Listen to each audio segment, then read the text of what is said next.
His attorney, Alan Jackson, who's like a famous attorney, came out after the fact and called the whole situation very complex and serious.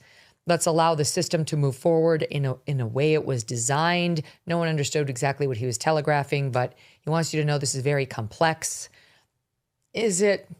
And then there was this, which I thought was worth playing. Wall Street Journal reporter John Jurgensen had an interesting report yesterday on the party at Conan O'Brien's the night that Rob and Michelle were killed. They had been there and they had brought their son Nick, who by all accounts had been acting inappropriately, and he filled in some of those details in this report, which he then spoke about on CNN. SOT 3.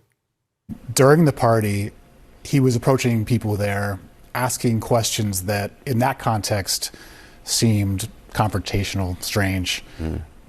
Especially, are you famous? Asking people there, are you famous? So you can imagine a party of actual famous people and fame adjacent people who are really used to strange behavior out in public, but here they are at a gathering of their peers at a party hosted by Conan. It was unsettling to some. So Bill Hader was one of the people he approached at the party. There was an awkward exchange made more awkward by the fact that he had met Hader earlier in the night. Rob had introduced him. So when he came up and asked him questions such as, what's your name?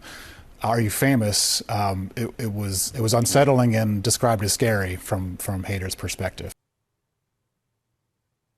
So think about it, Glenn. It wasn't just this guy Hader, but apparently Nick was going up to all these famous people, if you listen to the longer interview, all these famous people at Conan O'Brien's house. And he was making the point, the reporter there, that in a room full of famous people at Conan O'Brien's Christmas party, it's very strange to keep asking people, are you famous? Right? It's one thing if one famous person shows up at a party of non-famous people and then meets somebody who doesn't know who they are, and the person says, oh, are you famous? Like that's happened to all of us.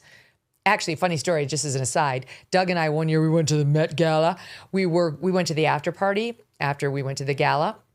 We're standing in the red rope line waiting to get into the after party. We're speaking with this young woman, and one thing leads to another, and it's pretty clear that she's some sort of an athlete. I'm like, oh, what do you do? She goes, oh, I play soccer. I'm like, oh, are you any good? She's like, yeah, I'm pretty good.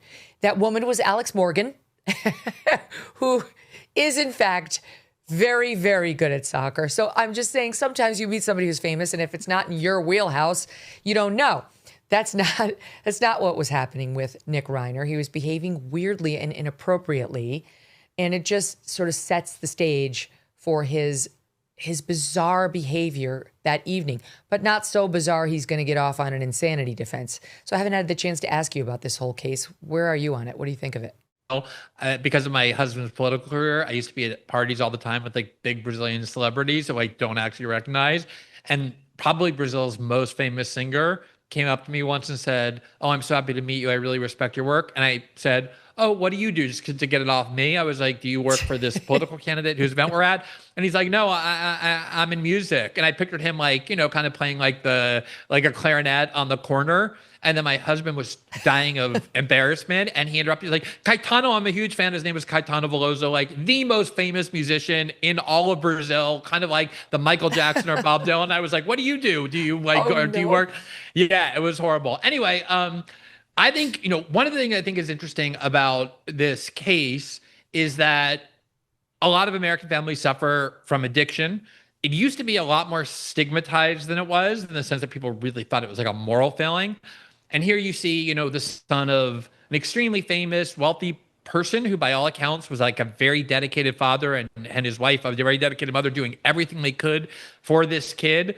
And then even into adulthood to save him in some way from addiction. And as so many American families have experienced, like sometimes that demon is the hardest one to battle. And I think it's a good reminder that it cuts across all socioeconomic lines.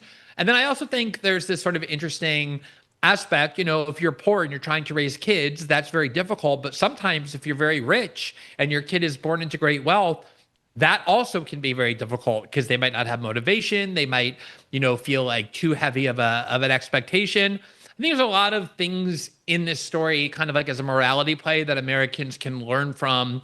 And especially when it comes to addiction, because of what a pervasive problem it is for families across the country.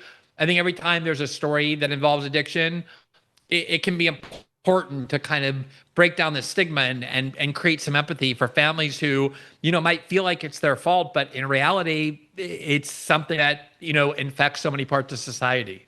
And it sounds like Nick Reiner had some significant mental health issues prior to the addiction, which, from all accounts, like by age 10, were really manifesting in the family. It's a nightmare. I mean, what do you do with a child who is mentally disturbed in a way that they have really upsetting social behaviors, but they're not committable? It's not at that level. They haven't broken the criminal law, so they're not going to go to jail. They're just going to be dependent on you in an upsetting and disruptive, negative way forever. I mean, that's a curse. Yeah. That is why you sit around, if you're lucky enough to have healthy children, and look at, your life and say, thank you, God, thank you, God, thank you, God, for giving me 3 healthy children. And it's not saddling me with that burden. I feel like the Reiners got saddled with that burden. That's how it looks to me. Yeah. And like in their situations, like impossible to know what to do. You can like let them, end up on the street and be homeless. But you're still your kid. Like you love him. You've raised him. He's your, your family. But then if you let him stay in your guest house and support him, are you like it's just such an awful dilemma. And to go through that for so many years and have your payment be dying in that manner at the hands of that person, it's like uniquely sickening. And it's so sad because Rob Reiner was 78. His dad, Carl Reiner, also famous, or Rob had been in a similar situation to that of his son, lived to 98. I mean, he clearly had some good genes even on the male side, which is rare. And who knows how much longer he could have lived. The other 2 children seem to be madly in love with their parents. And there's a third child, too, a first daughter that he adopted when he's married to Penny Marshall. So, your heart has to go out to them. There are a lot of politicians that should be getting coal in their stocking for Christmas, but Birch Gold thinks, as a smart planner, you deserve silver. That's why for every $5,000 you purchase between now and December 22nd, Birch Gold will send you an ounce of silver, which is up over 60% this year. See, smart people diversify and have a hedge. That's why you should consider Birch Gold. With the rate cuts from the Fed in 2026, the dollar could be worth less. And what happens if the AI bubble bursts?